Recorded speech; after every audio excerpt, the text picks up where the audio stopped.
Chat Cave with Mike and Max. Welcome back to the Chat Cave here on McGTV, youtube.com/MikeMcGTV. And as always, we're your hosts, Mike McG and Max Andrews. How's it going? Yes. Welcome back to this Bat Chat podcast.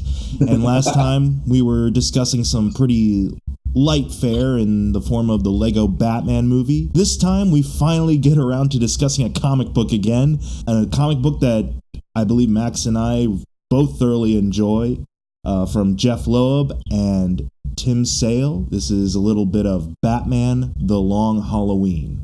I don't know where to go from there. All right. It's weird because we're finally doing this one, and it's like you don't know where to even begin. I like this. This is sort of like a sequel to Year One, right?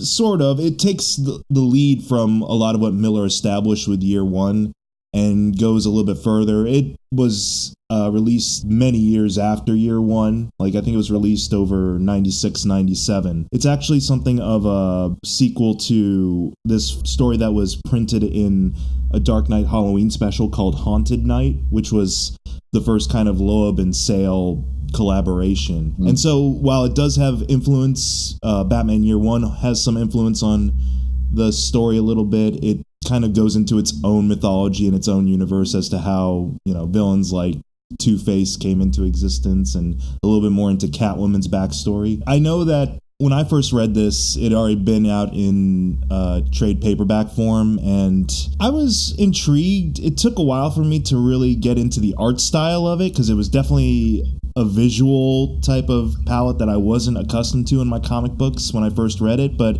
after I got into kind of the designs of the characters, and the story was pretty intriguing right out of the gate. What were some things that stuck out to you with this particular series of? Well, I also read it as the full trade, because I actually read it fairly recently, all things considered. Like I think a year ago was the first time I read it. The artwork is, I don't know, it's sort of like Sale's kind of take on a Frank. I feel like it's his Frank Miller, mm-hmm. and it's kind of weird, and then there's a little, like, I don't know, the angles are kind of odd, I want to say, but you definitely get used to it, and it's its own thing. Like, it's not, there's nothing else kind of like it. And that's the thing, is like, it took a while for me just to get used to the fact that, like, wow, Bruce is really towering over everybody, and he has that really pointed tiny nose, but after that it works. Like, the design really works. I especially like the way they set up the city, and a lot of the character designs grew on me a little bit. I'd say the only one that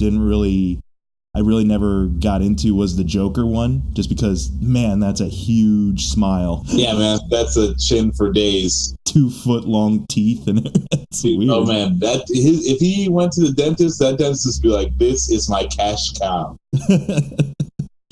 But it serves the purpose, and for certain characters it works really well, such as, we'll get into it, I'm sure, characters like Two-Face, which if this is following in the footsteps of something like Batman Year One, this could be considered almost Two-Face month -6 or something.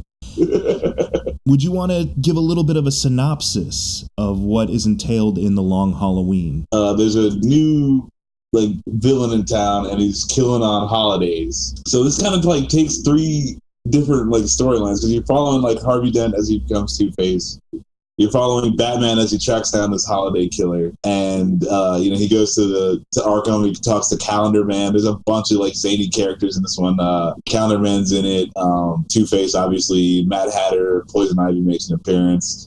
The Riddler's in it, so it's got a lot of characters. Batman tries to find a holiday killer, and Harvey Dent becomes Two-Face. And it also ties in a little bit of a mobster storyline. I've always viewed it as kind of like Batman Year One meeting The Godfather, in a sense, because it follows the Falcones, right, with Carmine the Roman and his offspring or progeny, as they're dealing with this crisis in their own way, and some revelations along the way with regards to Holiday's actual identity are revealed and play into its sequel as well, Dark Victory. But for The Long Halloween, it plays really well as sort of this purloined letter mystery crime thriller that just so happens to have Batman and his villains in it. Solomon Grundy makes an appearance in this program. Like, Yeah. It's just... Yeah. This is chock full of goodness. It's taking all of the essential Batman elements that you would want in this type of miniseries, I guess, and putting them in a different context, putting them in a different world, a little bit more noirish than Batman already was, honestly. Is there a particular part of the story overall that really stood out to you as kind of a quintessential, like when I think of The Long Halloween, I think of this moment, I think of this scene in the series? God, I gotta admit, I haven't reread it since we first said we were going to do this.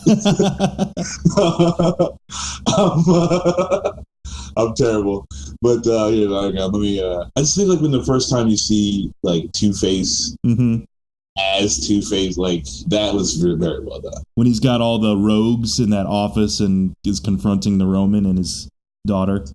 Yes. Yeah.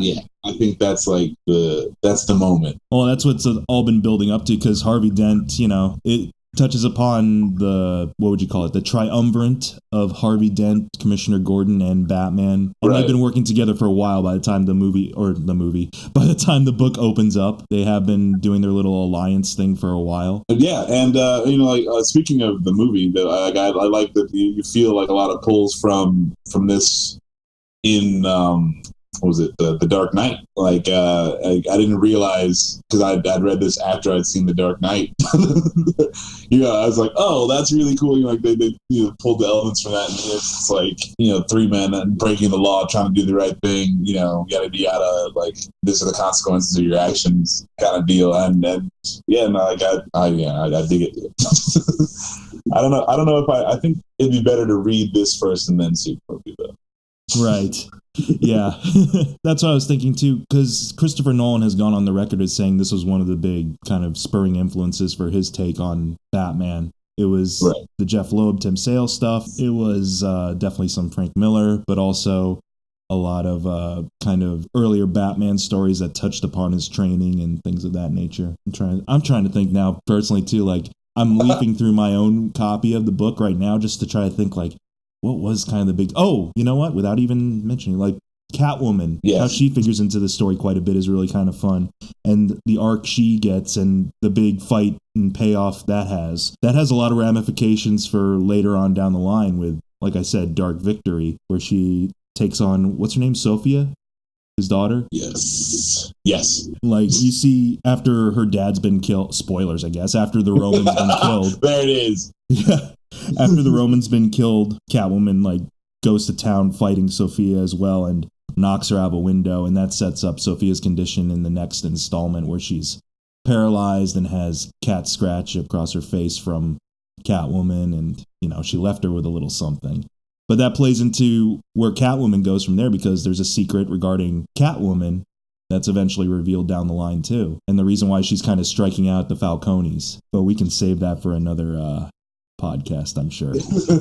Have you read Dark Victory at all? I haven't read Dark Victory. It's a pretty good follow-up. I wouldn't say it's as well-paced probably as Long Halloween. I really get the sense of, man, this time period just drags on from holiday to holiday in this book in particular. So you definitely feel kind of the agonizing, like prolonged investigation take its toll on everybody in this book in particular.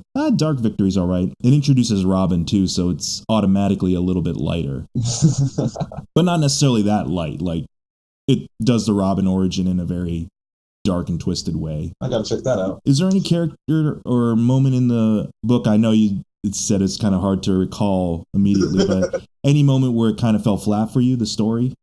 Overall, I was just gonna say, like, I feel exactly like you do, where since it's got to go from holiday to holiday, you get this kind of sense of just this ongoing. It feels kind of drawn out, even though I don't know. It's not terribly drawn out, but it feels that way. Like on a whole, like of the time period that passes, it's like Batman should have caught this guy. I'd say, is like the worst part of it. It's a solid read. I don't know if it's like a top 5 Batman stories, but I'd say it's top 10. It's something you should read, but just make sure you're ready for the long haul. Yeah, I'd place it as a top 10 read, but probably not in my top 5. I feel there's other stories that are a little bit more concise or a little bit more streamlined. You definitely get a flavor for Gotham City more so than anything else in this book. Especially since they like to do that. The city is like a character kind of. Really invest in the side characters. Like, you can tell Nolan took influence from this because the Jim Gordon and the Harvey Dent in this story, their background and their families are really fleshed out pretty well. I'd have to say too, the reveal of who Holiday is in the end. I'm not that I'm mad at that reveal or anything like that. It makes sense within the story who the killer is, and I'm not going to spoil that for anybody. It feels it's like Alfred. It's Alfred, the worst butler ever. Letting people into the cave and killing people on holidays. Oh, those wacky Brits. But man. Bruce knows the truth. He just can't see it because he loves Alfred too much. He's blinded by love and emotions.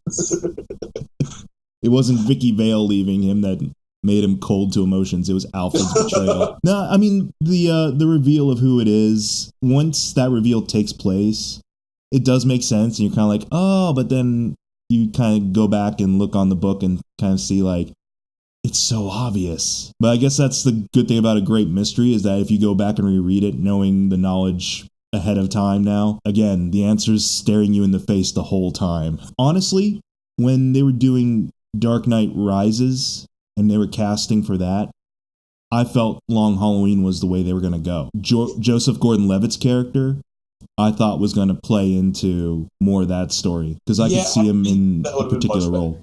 What's that? That would have been much better than what they did. Yeah. Overall, out of how many out of 10 Batarangs, what would you give Long Halloween? Long Halloween is gonna get, I'm gonna say 7 out of 10 Batarangs. Oh man, I like this. We should come up with new bad gadgets to compare things to. Yeah, Batarangs is kind of a given. It's really no, I like it though. It's a good start. We'll change it up for every review we do of a book or film. If it's something needlessly cheesy, then it's going to get bat shark repellents. Yes, I agree with that. The harsher it is, the more mainstream the weaponry, the stupider it is, the more 66 TV show the ratings get. Yes, absolutely. 7 out of 10 Batarangs. It's a solid read. And it's a good take on Batman. The arts are different. Like we're saying, Joker's got a job to put Jay Leno to shame. And it's weird, but it's good. I'd give it 7 out of 10 as well. If you're like me and it takes you a bit to get used to a certain art style in your graphic novels, hang in there. The story compels you to stay with it. It's a very engaging story, but it takes a while for certain designs to sink in. When I first started reading it, I did feel like it felt like I was watching or reading a New Yorker cartoonist's take on Batman right. In a way, because it's got that really exaggerated, like metropolitan cartoony style to it. But it's worth it, and it's definitely one of the better Two-Face origin revamps I've read in a while. It's not just simple. It's a solid Two-Face story. Like that's the thing. It's you're not mad at anything when you're done with it. It was well handled. All the characters they're not doing anything. You're just like, oh, that's not a Two-Face thing. You never say that. So yeah, I thought it was good.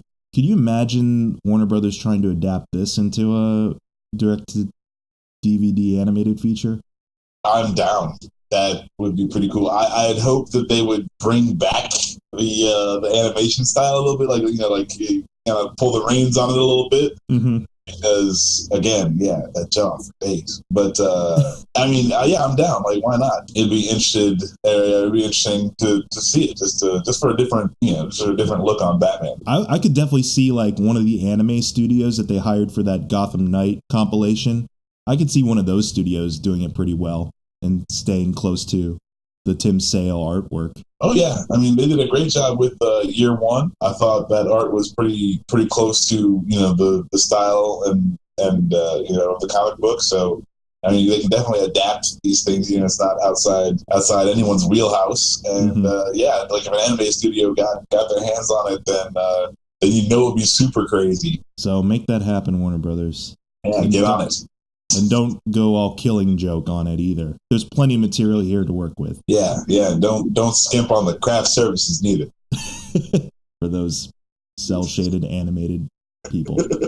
That was our review of Batman The Long Halloween, giving it 7 out of 10 Batarangs all around. These comic book reviews are probably going to be a little bit shorter unless we get into like really prolonged discussions and stories, but for both of us, especially if it's a story that we're both perfectly happy with, it's probably going to be a short conversation.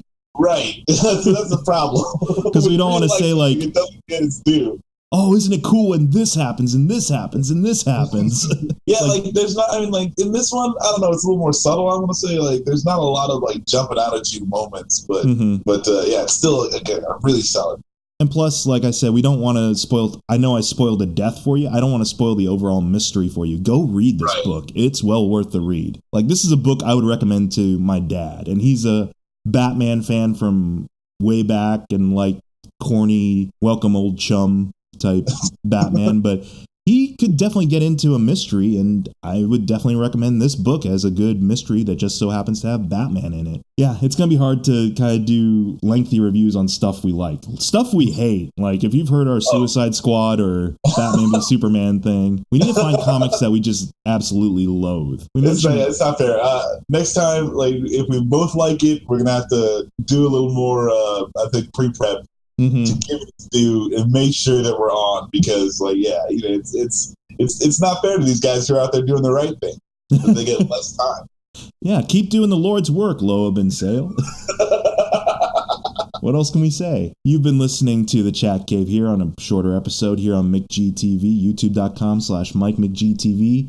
Again, follow me on Twitter at MikeMcGTV. Follow Max and the Three Geeks Podcast over at Three Geeks Podcast, or over at the Three Geeks Network YouTube page. We'll probably have a podcast to you pretty soon off of that site as well, and some more convention stuff as it comes along. That's all we have for today, talking Bat. Catch us next time. Same chat time, same chat channel.